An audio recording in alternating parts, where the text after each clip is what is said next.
L'ONF en Haute-Garonne est structuré à travers une agence interdépartementale qui occupe la Haute-Garonne, le Gers et les Hautes-Pyrénées. La Haute-Garonne est un département moyennement forestier, 25% de taux de boisement environ. La forêt publique que gère l'ONF dans ce 25% de taux de boisement représente 45 000 hectares.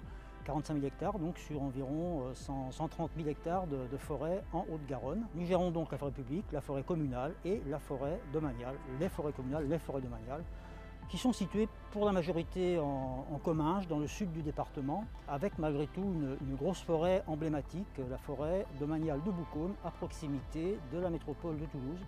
Une forêt domaniale très parcourue par le public.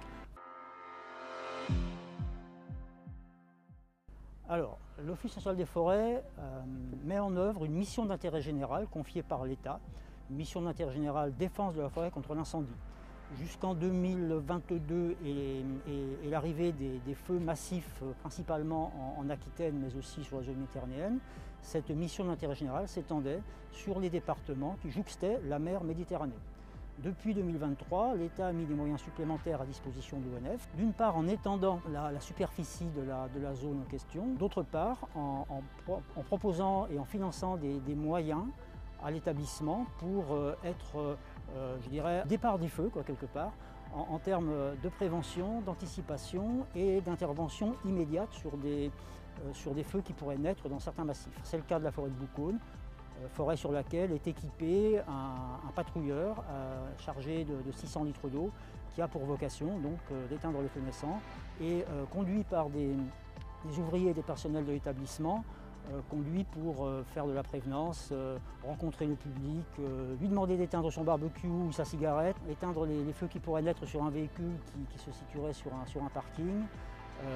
Bref, anticiper toute source de départ d'incendie, de sorte que les sapeurs-pompiers n'aient à intervenir que sur des feux massifs et pour lesquels 600 litres d'eau ne seraient pas suffisants.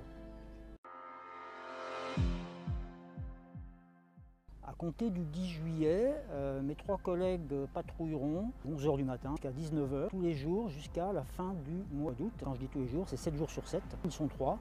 Et si vous promenez en forêt de Boucaunes, cette patrouille, vous la croiserez forcément.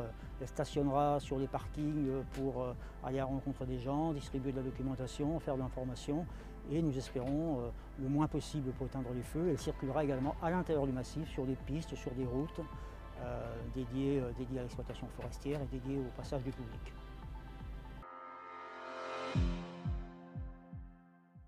Alors à cette occasion, effectivement, les messages qui seront principalement diffusés seront ceux liés à l'absolue interdiction et l'absolue nécessité, au-delà de l'interdiction, d'amener du feu en forêt, évidemment.